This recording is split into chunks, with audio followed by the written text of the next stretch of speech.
Hey everybody, Steven here playing Subnautica Below Zero, and today we're going to check out the area that the drop ship actually crash lands in. They've completely redone it. It's not done, so it's a work in progress here, but they have started on it. It looks really, really good.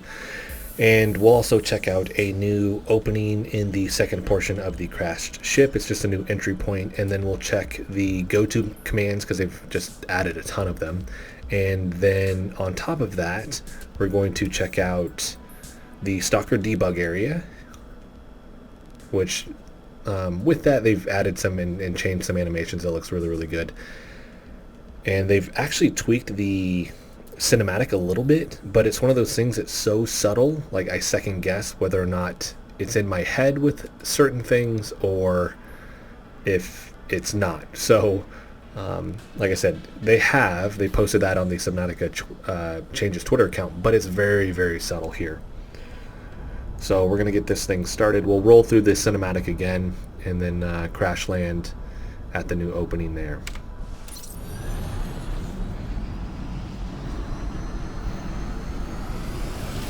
Alright, here we go. Hopefully we get audio on this portion. I don't know how much Robin's going to talk in this new story.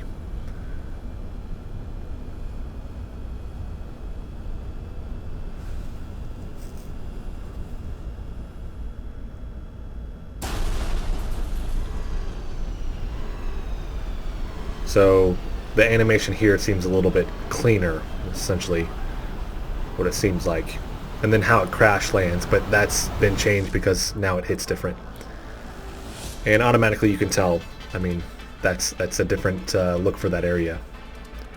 We have kind of like the snow wall there. That looks really good.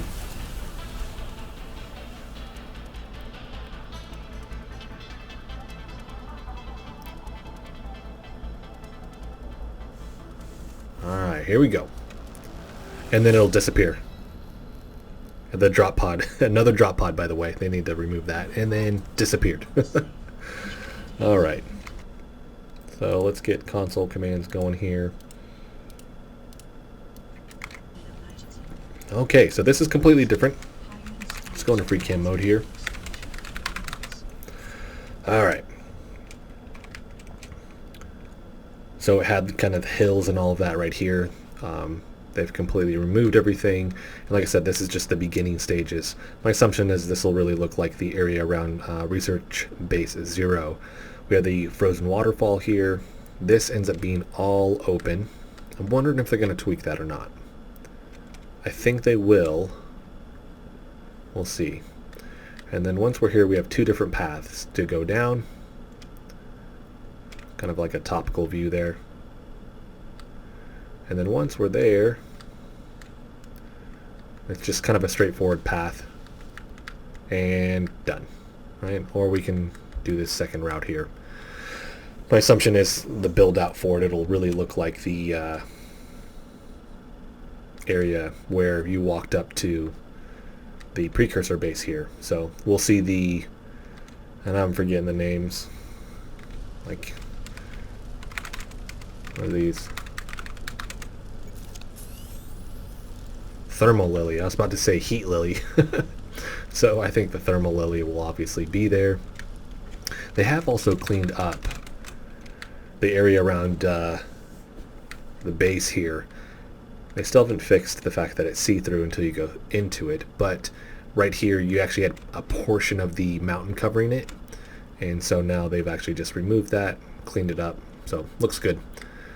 Alright, so we have that right there, and I want to say it's maybe a hair bigger, because yeah, before it didn't go, like right now if you look at it, it really spans to the middle of Research Base Zero. Prior to that, because Research Base Zero would have been kind of where this mound right here is,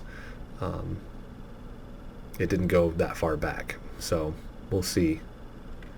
I almost want to like push back further, like back here, so you really have to work to get down there, but we'll see. They've also improved sea monkey behavior. They still steal stuff, but they also will bring you, and this has been in the game for a while, but they'll bring you different minerals and things like that.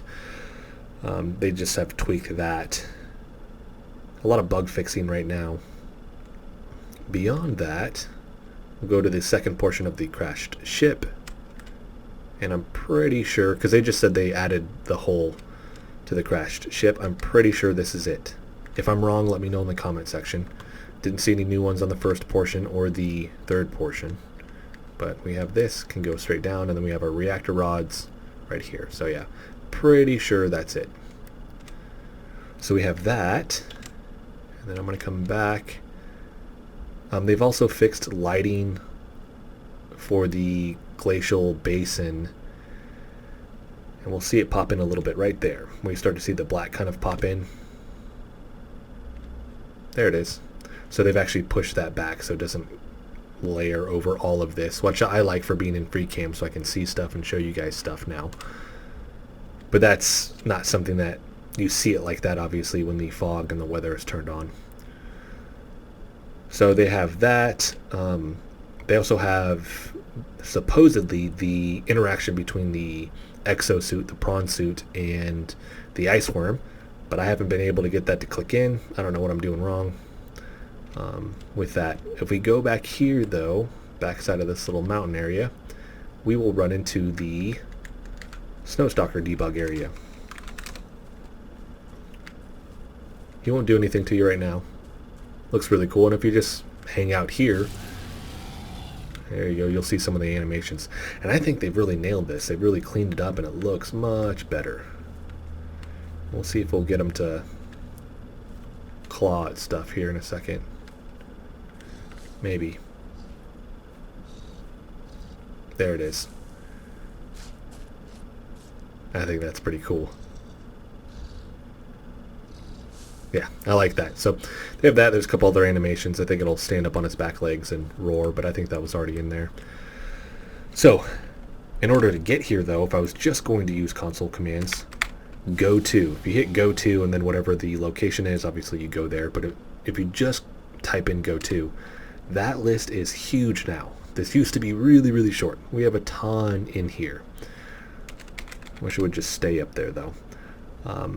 So a lot of different areas to kind of zoom to. I've kind of messed with them a little bit here. But some of them are long. Log Vesper, what's that one say? Log Vesper Leviathan Sample Clue. Like, so, first encounter Madia, what'd that say? I can't even find it now. There's so many in there. Jeez. Anyways, so they do have that in here as well. So I'm going to be tinkering around with that. They have, there it is. The audio sounds better, by the way. But they have the, what is it? Like it's like a placeholder, but for as you approach the sanctuary now and you're down in the twisty bridges, it actually gives a little snippet, but it's just dots for what most likely is supposed to be, as far as I've seen on the Subnautica Changes Twitter account, is Alan's initial contact with you. So hopefully that gets filled out here in the next couple days, maybe a couple weeks, I don't know with that, but we'll see. I'm also going to be doing a video talking about the story and the things that I've learned about it and how they've restructured it, because I know a lot of people are concerned about that, and that comes from all the logs and reading them, and I think it's going to still be a very, very interesting story. So that is it for this video, though. So if you guys like the video, hit the like button for me. If you want to continue to follow along with all of my content, hit the subscribe button for me. Thanks so much for watching.